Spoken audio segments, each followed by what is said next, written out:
This includes all the textbook and mobile sports aids included in that. It's about 7.9 million. Also, just to that the tax collection did start on 10/1, so you will see more activity come the next treasurer's report and investments made. Thank you. So our next, we have a series of first donations, statement accounts for our expense revenue report for the lunch program and our title grant survey. So our first one is our food service program statement of income and expense report. Pretty standard for this time of the year, nothing out of the ordinary. Were there any questions about that particular report? Great. Okay. The next was our transfers. This time of year, we have a lot of transfers related to salary adjustments. So again, nothing out of the ordinary with transfers. That report reflects those changes. The next was our disposal of surplus. Just a few items on there. Again, nothing out of the ordinary. Any questions regarding those particular items? The next item was our BOCES cost methodology. Just real quick clarification there. Those are the cost of services through BOCES, and those are set by New York State. So it's a matter of protocol for us to approve those. We do review them and make sure that they're in line with what we anticipate. So again, those are set by New York State and approved by the board for our use. Would it benefit us, especially for public view, to state that somewhere in here? Sure, we can like do that. In the resolved as depicted on the TSC BOCES program services, open parentheses, set by New York State. So people can so they understand that. Sure. Sure. Would you like us to have the resolution recreated for that purpose and put that? For you. Yes. Sure. Yeah, we have no say in that particular process, unfortunately. The next 4.6, that's what, yes, where we have a donation from the class of 1975 for the IHS Community Closet, $5,000. And about at 4.7, we have another donation from the Cornell Cooperative Extension of Tompkins County. And Karen, thank you for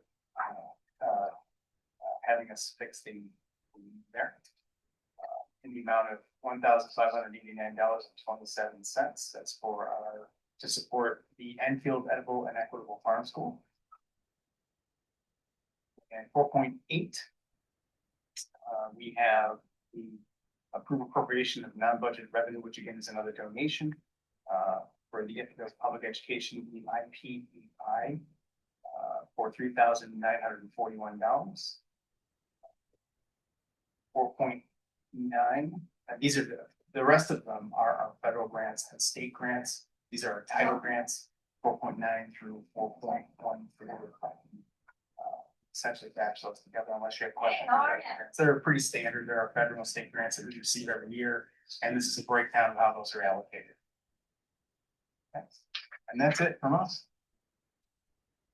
One question I have, I know the answer, but I ask for the public, is the community closet is what benefit? The food IHS community closet. Yeah, the food bank. It's from Well, there's two things. I thought it was the IHS community closet, and there was also food bank at Enfield. To distinguish. Yes, that's correct. I'm sorry. So I just might be good to just state what those are. So we see the money for. Does everyone know community closet? I can't speak to that. I can speak to it. I mean, that's like Dr. Brown to correct me, but it's a resource for students at the high school who might need access to staples from, I believe, from food to toiletries to those kind of things. Clothing, backpacks. I just flagged that because I think it's a great program. I think it's really fantastic that we can offer that service. And so I also very pleased to see the generous funding. Very good. Well, thank you very much.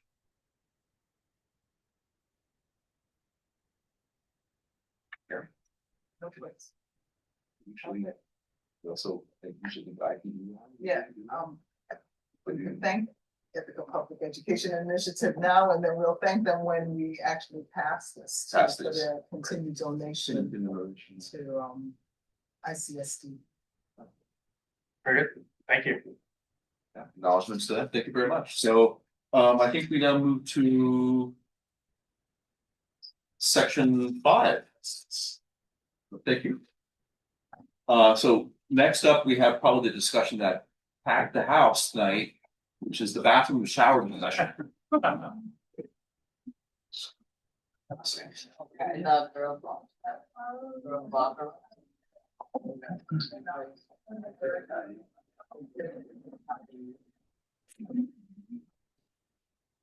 Yeah, thanks.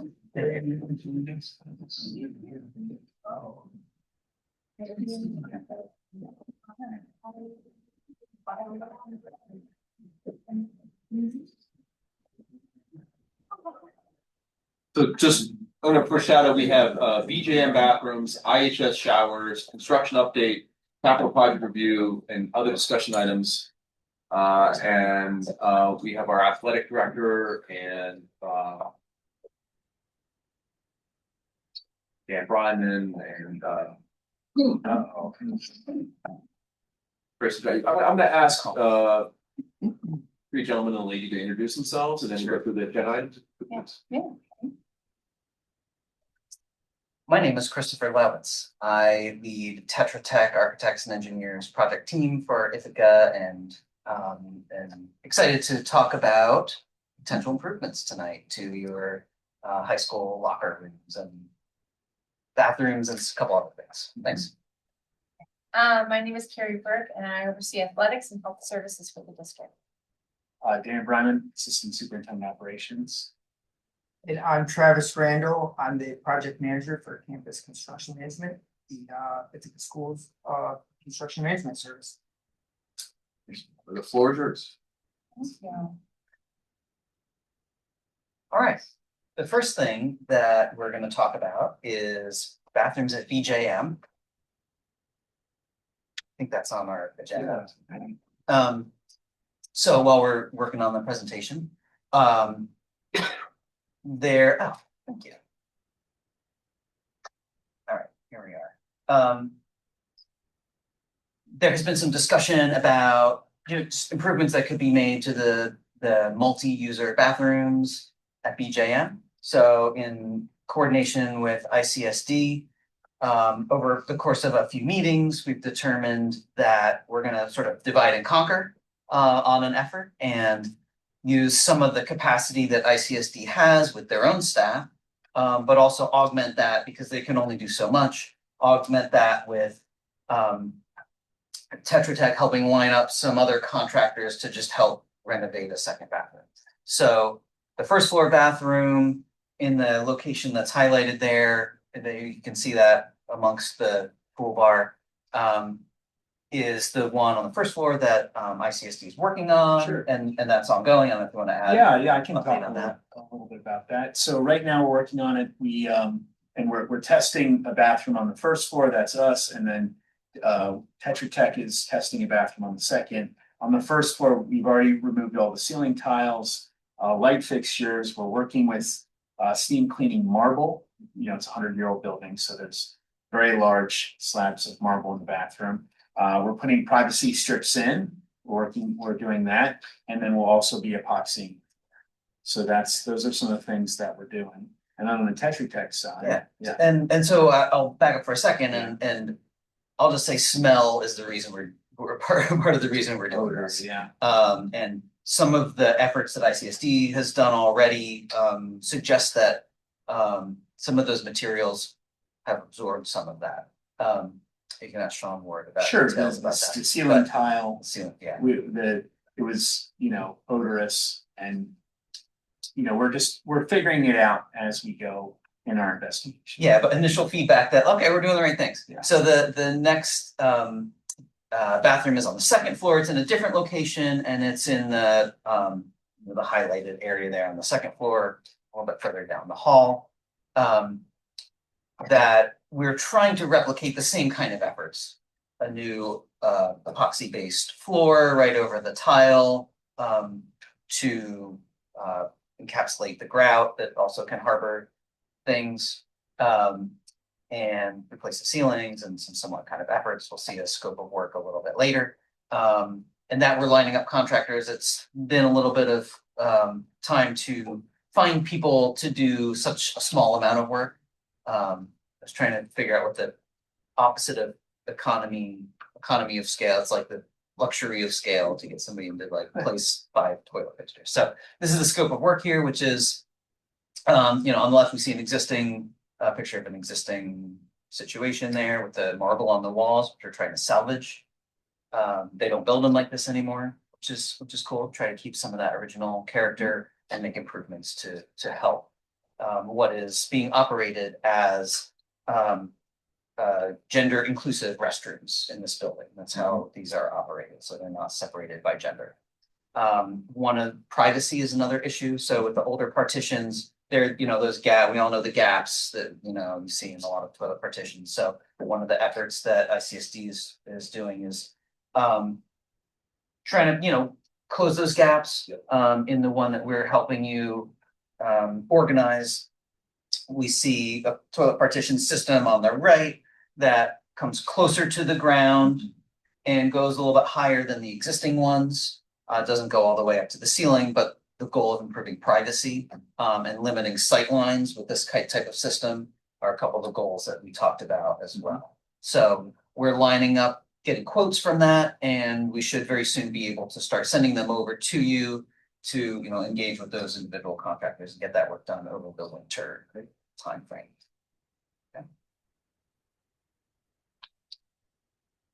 Yeah, these are the details. If you want to go through it, I don't need to read it all out, but the flooring, the toilet partitions, replacing the actual fixtures themselves, replacing the ceiling tiles and doing some painting in there. And there's a steam cleaning kind of treatment you can do on marble to get some of that smell out of what is a little bit of a porous stone material. So, yeah. All right. Any questions about that? All right. Okay, the next topic is some improvements that we've talked about, I think in this meeting and perhaps in a board meeting and at our owner architect construction management meetings, is some renovations to the Ithaca High School locker room, shower and bathroom areas.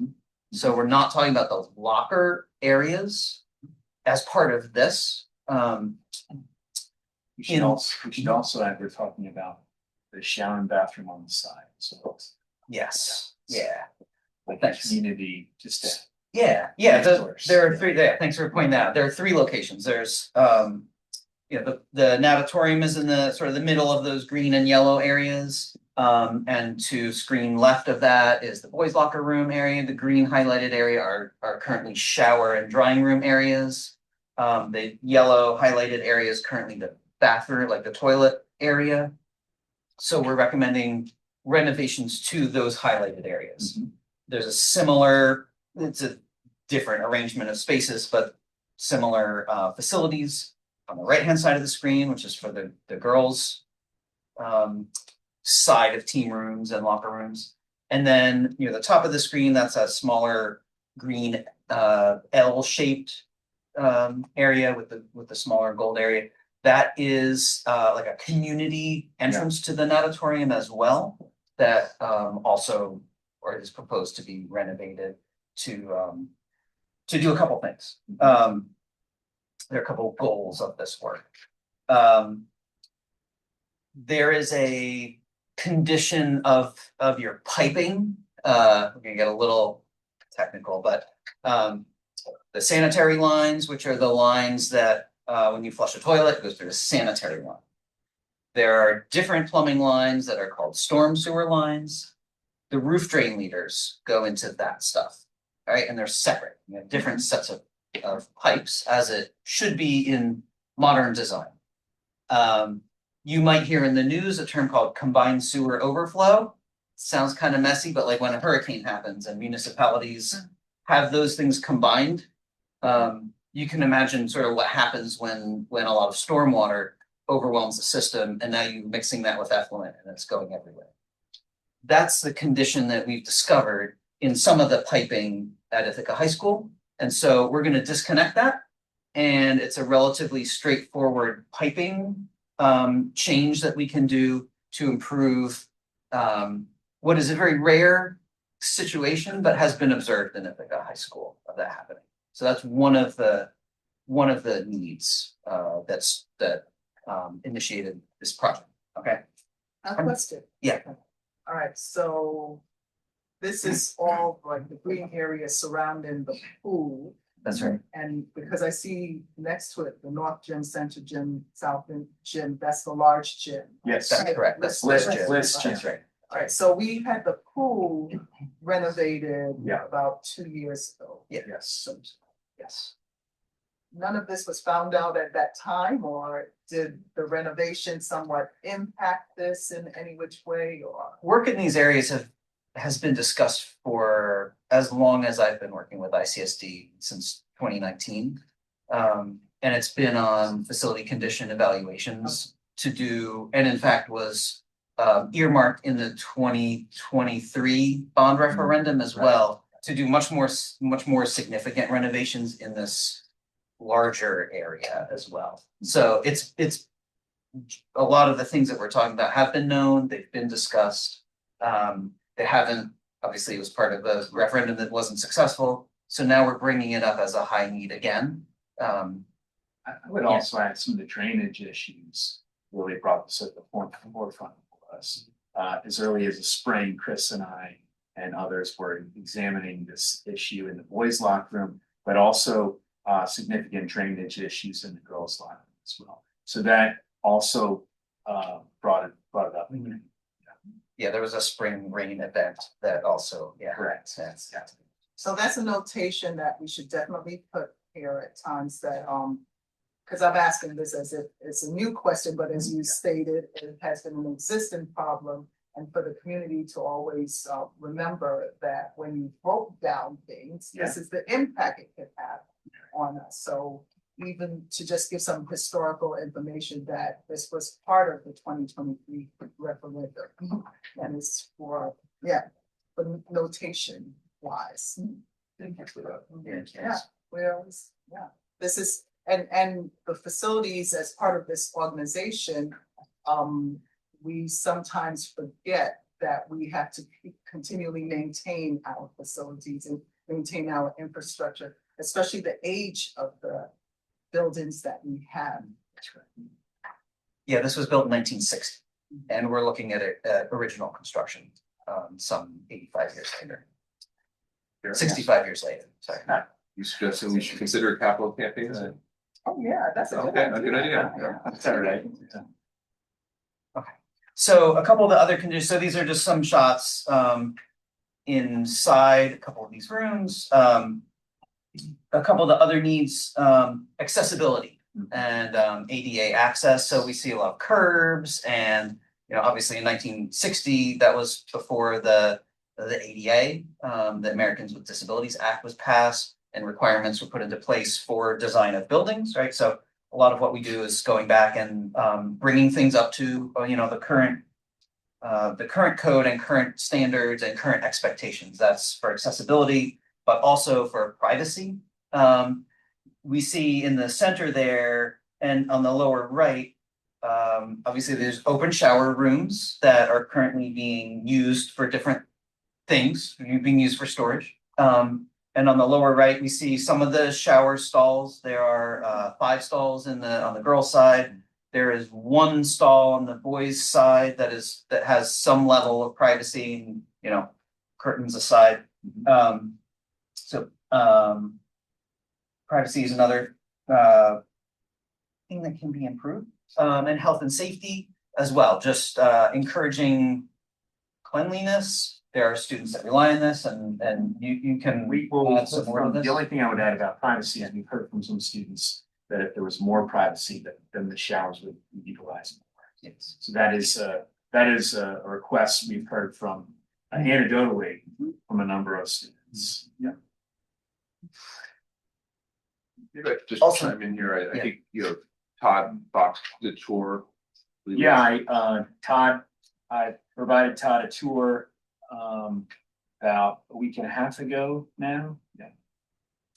Also add that Dr. Brown took me in as well, and I will confirm, at least in my assessment, that the stipulation that these facilities need a touch-up is true. I think we can all agree, so. So good for Maggie. Yeah.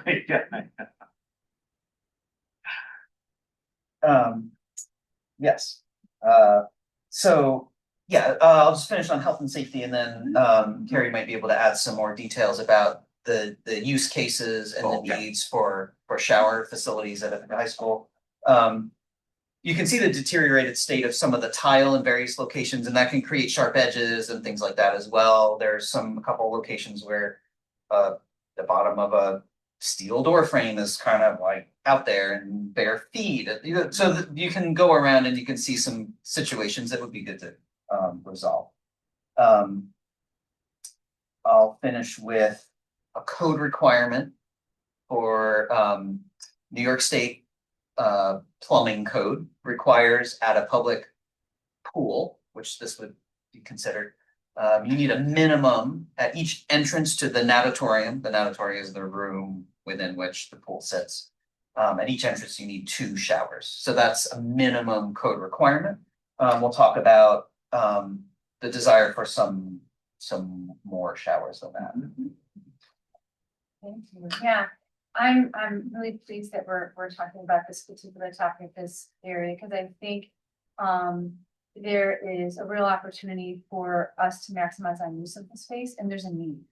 And I said before when I was here previously, like, we're talking about spaces where people are really like at their most vulnerable and they want safety, they want privacy, they want hygiene. And I really do feel strongly we can deliver on that here. I would also say too, with respect to there's like some throughput issues when you just consider the size of our programs. We had over 570 students modified through varsity participant fall sports at the high school alone in the fall, 205 student athletes.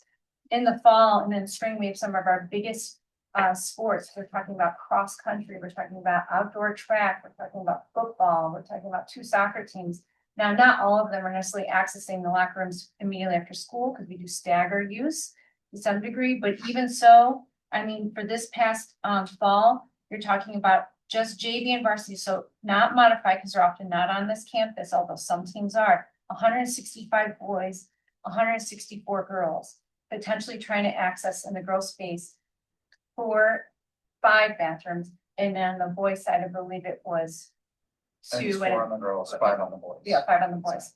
And so there's a little bit of a throughput issue there. Our swimmers are using the showers even in the current state that they're in before getting into the pool, after getting out of the pool. We've had some conversations with students who said anecdotally, like they would utilize the space if it was in better condition. We do have some teams who are doing early morning workouts. I could think of a couple, like I know the cross program will do that before school. Those kids often don't have an option, or the ability to go home and then get back to school in a timely fashion. And beyond that, I think too, it constrains us a bit and limits us. We really want to make better use of our facilities in terms of providing access to the public and our staff. We're operating right now on Sundays an open swim for staff and their family members. And being able to provide them, again, a clean, hygienic, safe, and secure space is going to go a long way to allowing people to feel like they can access this.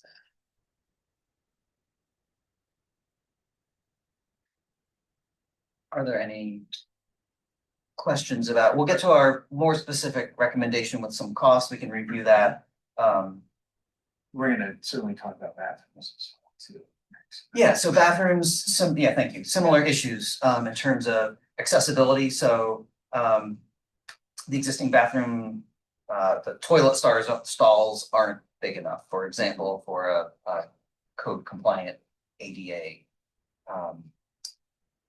situation. We may have, It's on the next. that's the next one, bathrooms, thank you. For moving along. Frozen. We're gonna go like 4 slides ahead now. Apologies in advance. Yeah. Imagine bathrooms that are too small. And if you've been in those, you've seen also the sinks. Here we go. Oh, there. Sinks, supported by this like steel, support structures. And so, a sort of a motley crew of fixtures and things as well in there over time. Then there's privacy issues here as well. So not only do we have ADA issues where people can't access the sinks, but we would like to reconfigure these spaces to allow ADA compliance, but also privacy in bathroom stalls. Yes. And we're thinking of how many bathrooms? So currently on the girls' side, there are 4 toilets and sinks within the locker room space. We hear that there is sometimes a line for those, so we would propose adding probably 2 more would help that. And replicating that on the boys' side so that there's parity just in the number of fixtures. That's one of the code requirements as well. I'm not an interior designer, but this is kind of like, looks like, 1930s Warsaw. To me, maybe stylistically, maybe you can't afford the marble that BJM has, but. Yeah. Tile, some new, just new finishes, goes a long way in terms of, how a space feels. And I think that translates into how people treat a space, when they see that it's cared for and they see that, it's valued as a place for students to have good facilities. We have also heard mirrors, having some more mirrors, so getting from the student feedback. Yeah. Thank you for getting that, Carrie. So those are some other things we're looking at. Yeah, how embarrassed. Yeah. That's Yeah. I think. We do, like, for example, we'll do team photos and we'll do media days, and so we'll have multiple groups trying to access that space to get ready, and it's just not conducive.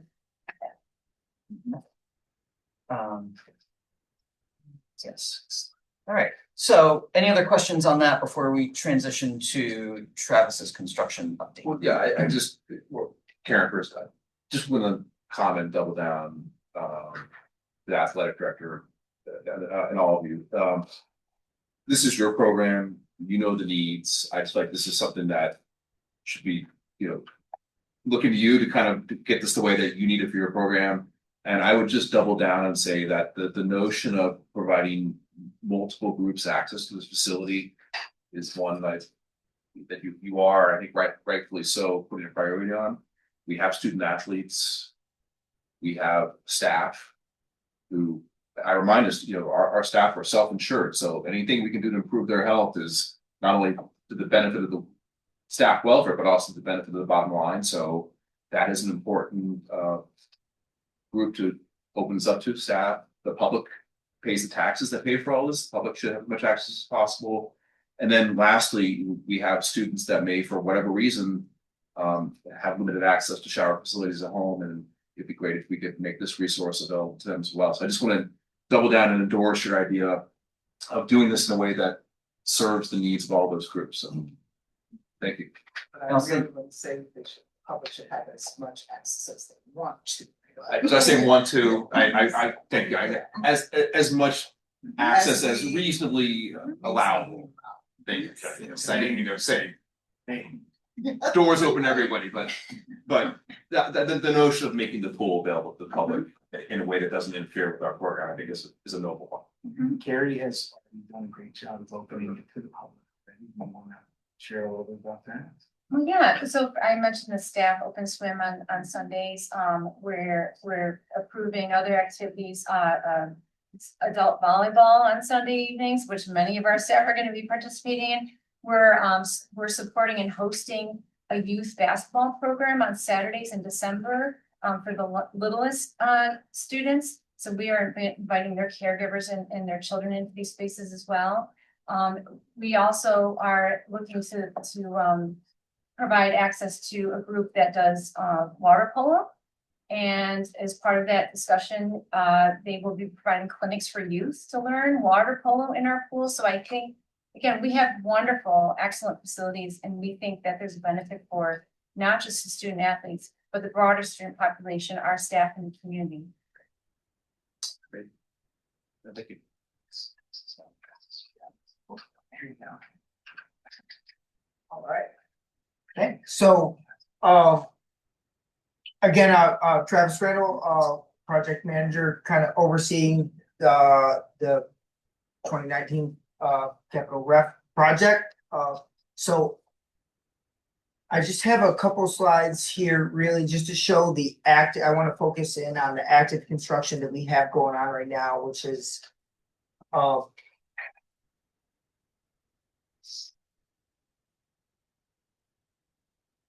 starting out with the STEM edition right here at the high school. So just as a reminder, we're completely renovating the STEM, including enlarging it, several kind of additions onto the building. This first one here is going to be a large open STEM area and also an auto shop, a vehicle lift, so that you know, students can participate, continue to participate in all the, you know, the auto shop, automotive curriculum. So that's this first photo. You can see we have like the scaffolding jacks that the masons use. They're building the exterior masonry assemblies. Right now it's still the block. In front of this, you'll see there'll be brick installed, so it's gonna look, you know, it's the brick facade. A lot of open lighting, which is at the top, which is very deliberate to allow light into the space, but not like eye level sight lines. Another photo, kind of the same addition that they're working on here. It's currently dried in. So what that means is from above, the roof is installed with the membrane. It's just it'll kind of lap over the soffit that's towards the top there. But again, you can see where the windows, it's just temporary framed with poly sheeting in those openings. You can also see the large kind of overhead door that will allow vehicles to get in and out. So that's kind of this. Here's a shot of the other addition. This is going to be actually a corridor that connects area E to area C, right behind the pool, kind of in there, adjacent to the layout that Chris was just You can get from showing. lunch to PE without going way around Yeah, through this addition, sort of the back way. So it connects parts of buildings that were never connected before. So hopefully that'll be helpful. I think it's going to be super useful for us. Yeah, it's just because right now Q and E is so this will be a direct corridor. So it's not just a corridor. There's going to be a corridor there, and also a physics classroom in this edition. And you can see the masonry wall assemblies where it's all plywooded in. That's going to be aluminum windows, kind of what we call a storefront system. You can also see a door opening there. I'll say in that dirt area, there will be a turnaround because we know there are a lot of athletes that come out of the strength and conditioning room, as well as out of this area, out of the backside for parent pickup, as well during build season for Code Red. There are a lot of students that are on this side of the building that will come out as well. So enhancing the ability for pickup and drop off to happen on this side of the building as well. And backside of the what we kind of call the physics edition. This would be the physics side of the edition. You see the windows looking into what will become the physics room. So that's the primary, like our focus right now in construction that's at the high school. We also have still at Enfield, the exterior facade is still ongoing. They're just mobilizing kind of below the roof. There will be a kind of knee wall 3-foot section of brick to match kind of the existing brick. Then above that will be a multicolored wall panel system. Then you can see kind of the canopy, which is being kind of renovated, new structural steel. The existing structural steel was just kind of exposed, showing age. It was quite rusty. So Students get dropped off here every day, so this is their first impression every day of your school, and so. Refreshing that, if you've been out there, you could understand probably why it'd be different. Dr. Brown and I were just there and I could attest that this is a welcome addition. Yeah. I want your front door to be all rusty. yeah. So this is obviously still kind of a work in progress here with the panel wall system. It's gonna, I think it's gonna be real nice. We're excited to when we're able to deliver the multicolor wall panels. They'll be individual Enfield school colors, so which will be great. Yeah, so I think that's kind of what I have for the update. Any questions about the active construction? Oh, yeah, if we go back to slide 4, Yes. and currently, this is still part of the stem. Yeah, this, Wait, where is it? The renovation. which one? Where was the one that flowed? It was part of the stem that's supposed to, I think it just says Enfield, but it's the high school. oh, okay, so yeah, so it adds pickup drop off for individuals coming from the pool or athletics, so this will route into Lake Street, right? It comes off Lake Street, right? Yes. There's that existing parking lot that we're shifting over and just kind of making a turnaround. So will that be combined with this parking area to, No. because then, so the flow of traffic onto Lake Street after everyone's investigated all of that, or will it be congested because it's coming out of 2 exit entrances from this strip here, this Well, campus? Yeah, I'll say 2 things to answer that. One is along Lake Street, none of the curb cuts or the curbing changes. So where people are going in and out will remain the same. If there are more parents dropping off and picking up in the back there, then yes, it may add some traffic to the side of the building and take away some traffic potentially from the other Because side of the building. we didn't have pickup drop off behind there before. I don't think in a sanctioned way, but it probably It's happens. certainly but happening yeah. every day. Well, we know the Yeah. unsanctioned way near the football field and track that Yeah. people just kind of ease in and drop off, you know? Yeah, Chris, you should share that we're also looking at the front of Lake Street too, though. That is part of yeah, so there's the recent bids that were opened, which we might do I don't know if we're gonna do a summary on that. I but- do. Okay, super. We just opened bids and Travis will give us the good news about the numbers there, but part of that phase of work that we'll be seeing this coming summer, 2026 and 2027 includes, where are we? Over there.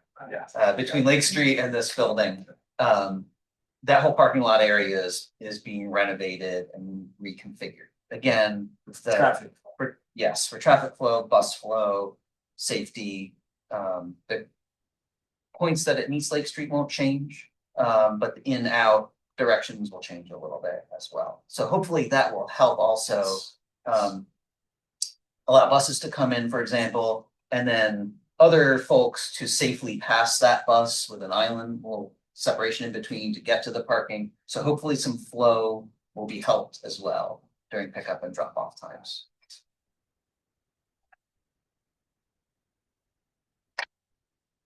Do we want to do a bid update now or Sure. Yeah. We certainly can. do you have any slides on I that? do, Okay. that's That perfect. yeah, that's the second one, yeah. I think my point in saying that because we're looking at the traffic flow here, that should hopefully exacerbate some of those areas. And right now we have a lot of cars parking behind the district office that will now go through the circular, they'll probably pick up in the area that you showed by the physics. And I think that should create less bottlenecks, at least over here by the entryway to the district office on the back. And you can choose how you staff that and how you manage it, like maybe we're gonna close this during the morning pickup drop off, because we need to just control what cars are going where and open it up for after school times. I think it will add a place that students can remain inside, warm, dry, safe, see their, the person who's picking them up and go out. So I think it will help students, especially during the build season, to either be like waiting on that back side somehow, which isn't really accommodating for that, or that have to navigate to get all the way over toward the Pega Street side, to meet someone picking them up, so.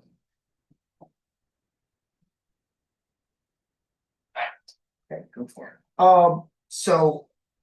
Let me apologize. This is not probably the most graphically exciting slide show here, but it is exciting in great news. So we recently received bids for our next phase of construction, which is 3B2.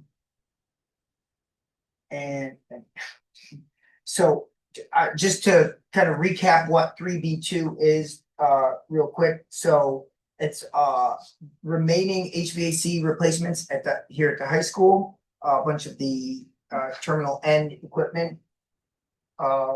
Also the site improvements that we were just talking about here at Lake Street. Also at Fall Creek, the playground replacements and kind of associated site improvements around the playground area. Most all of the corridor, if not all, mostly all the corridor flooring is being abated and replaced. The existing floor is kind of past it's kind of pulling.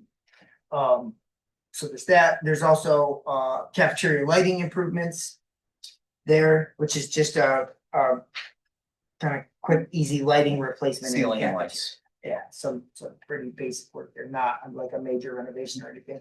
And then kind of the same at Beverly G. Martin Elementary School, kind of basic light replacement, not really a renovation per se, but more of just a lighting improvements. So that's kind of 3B2, the project. And so what we saw in 3B2, we received multiple bids from each kind of contract that we were looking to award. You can see on this slide the four kind of prime contracts are the site contractor, which is awarded to CMK. You can see the values, $2,648,000. General contractor, which is Robertson Development, $2,362,000. The HVAC mechanical contractor, JW Danforth, $3,788,000. $350,000. Nelcorp Electric for the electrical portion, $495,960. Then the school does direct purchase order with Kelly Brothers for door hardware, and they do state contracts for both door security and the building controls with day automation.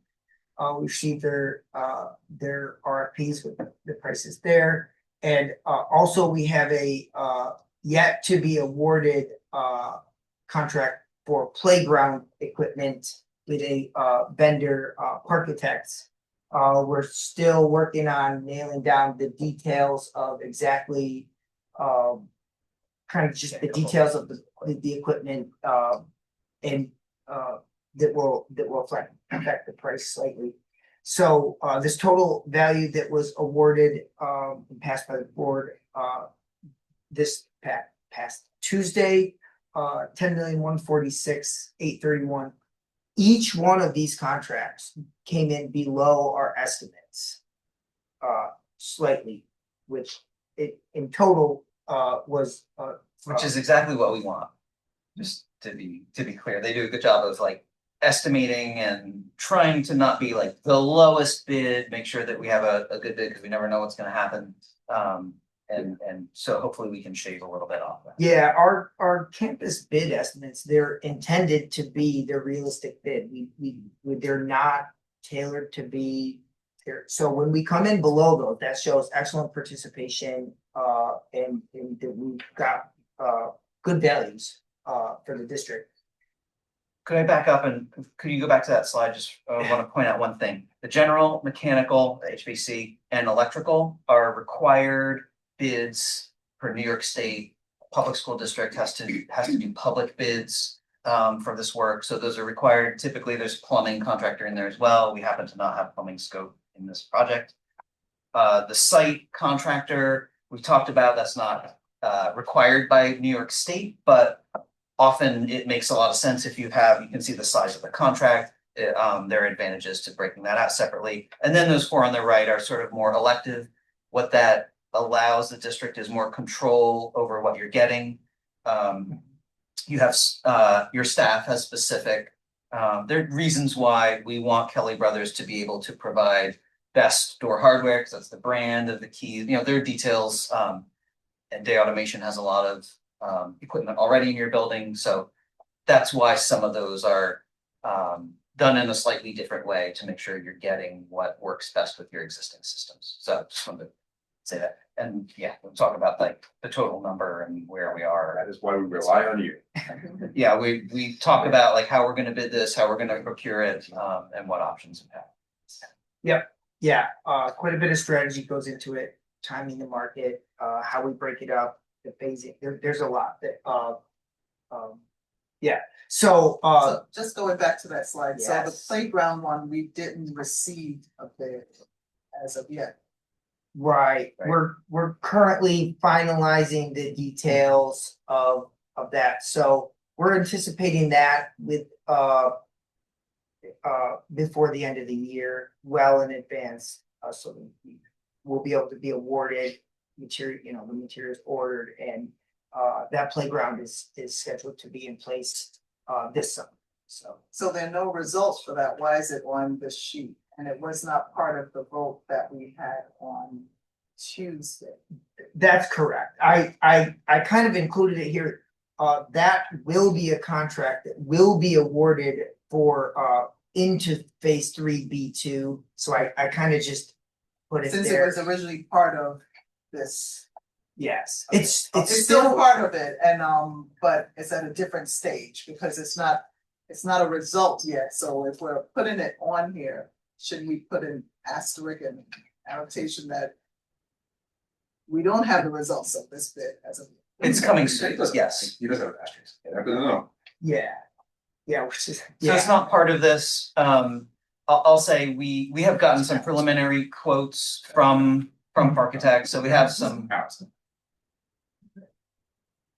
idea where it's gonna land. We're just making some final tweaks to it to get the final number within, like I said, within the next couple of weeks, and we'll have that as well. Because that would have to go to a recommendation to the board. like That's we right, did yes. This past Tuesday. That's Okay, right. yeah. Yeah, Yeah, so you'll be receiving that one.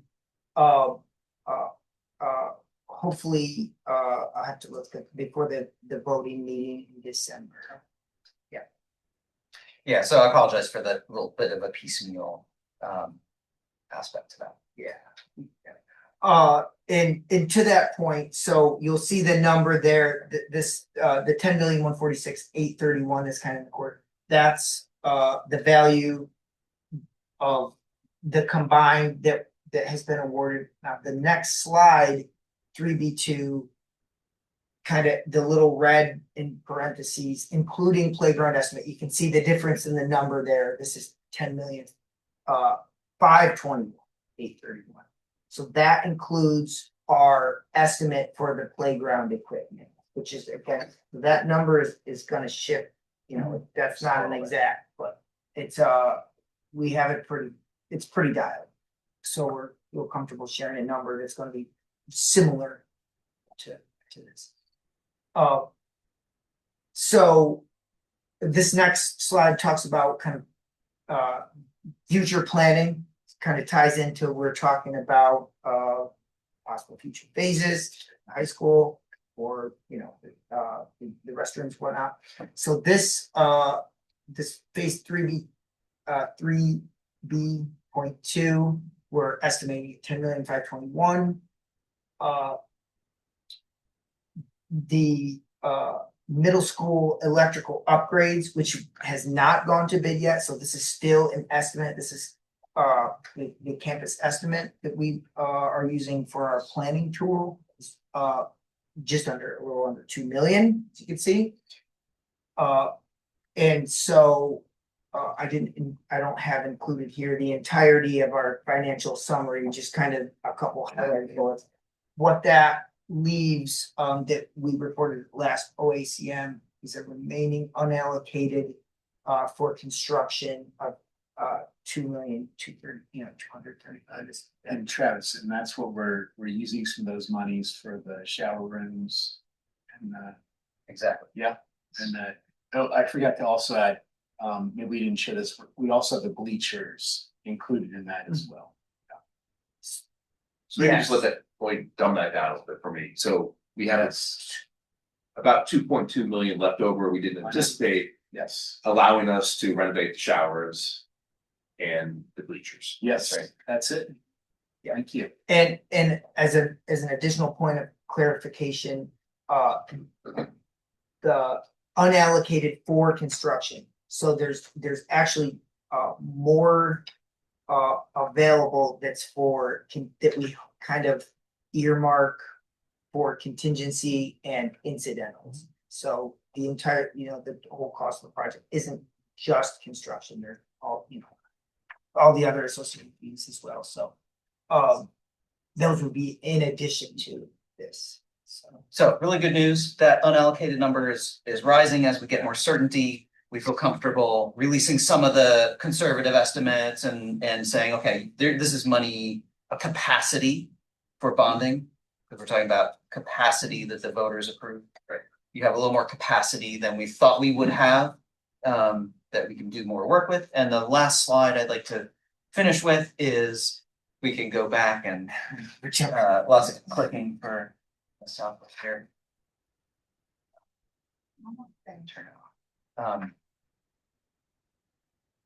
Is just a summary of the costs that we think, and basically it shows that yes, we can with the conceptual estimate that we're going to show, that's within the 2.2 million. Basically, is the short story here.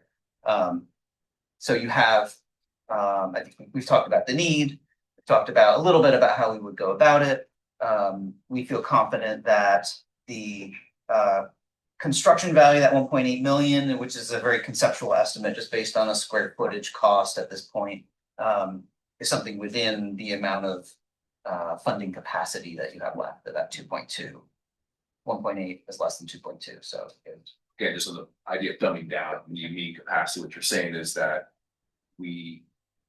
of the amount of money that we are authorized to go to the bond market for by the voters, we have an additional 2.2 million that we didn't foresee. So it's not 2.2 million sitting in the pile of cash somewhere, but we go to the bond market as authorized by voters and borrow that money. That's right. Yeah. And you wouldn't borrow that money until you need it to pay contractors, essentially, so you're not paying interest on that. Nicely. That be clear that everyone knows when you say capacity, that's what you mean. Yes, yes.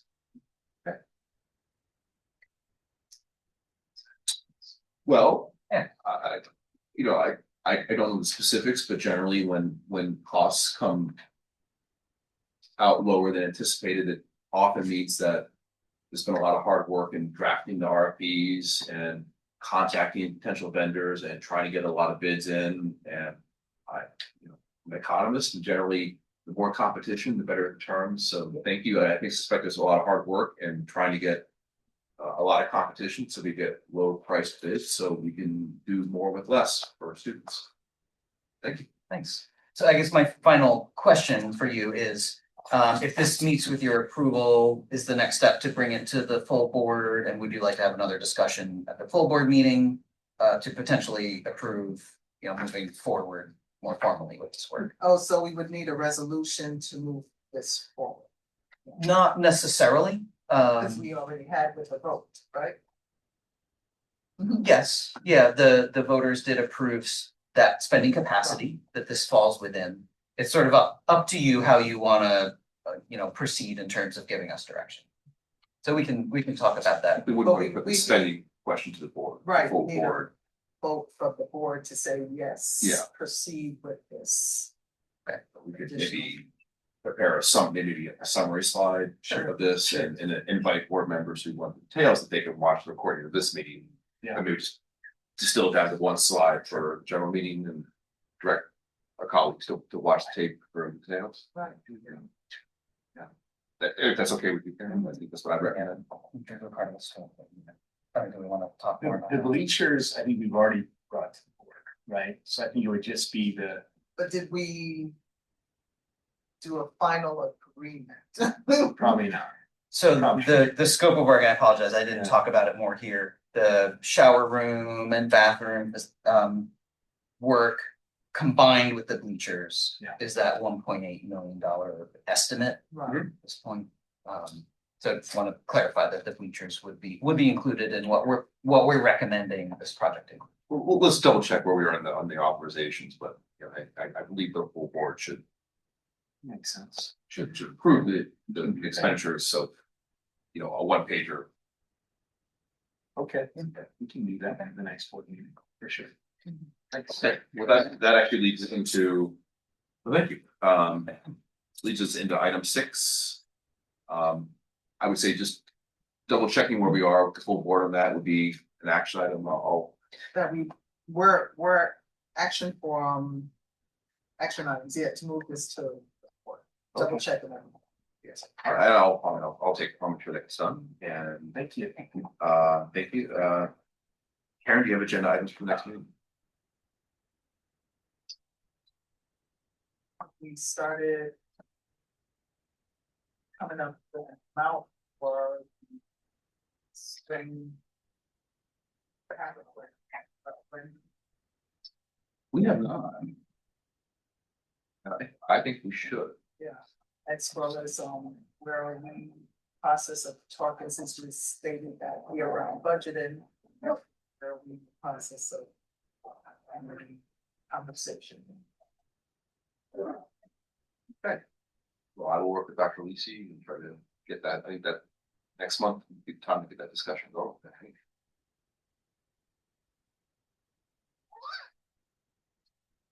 What that means is that we're considering in the spring when we have an election, going to the voters and asking for, again, authorization to have capacity to go to the bond market and borrow money to pay for future types of repairs.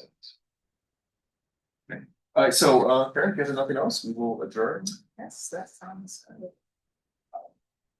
And thank you to the students who attended and of course to the staff who are always here and. Thank you very much. If any students have forms to sign, we can do that. Thank you for coming.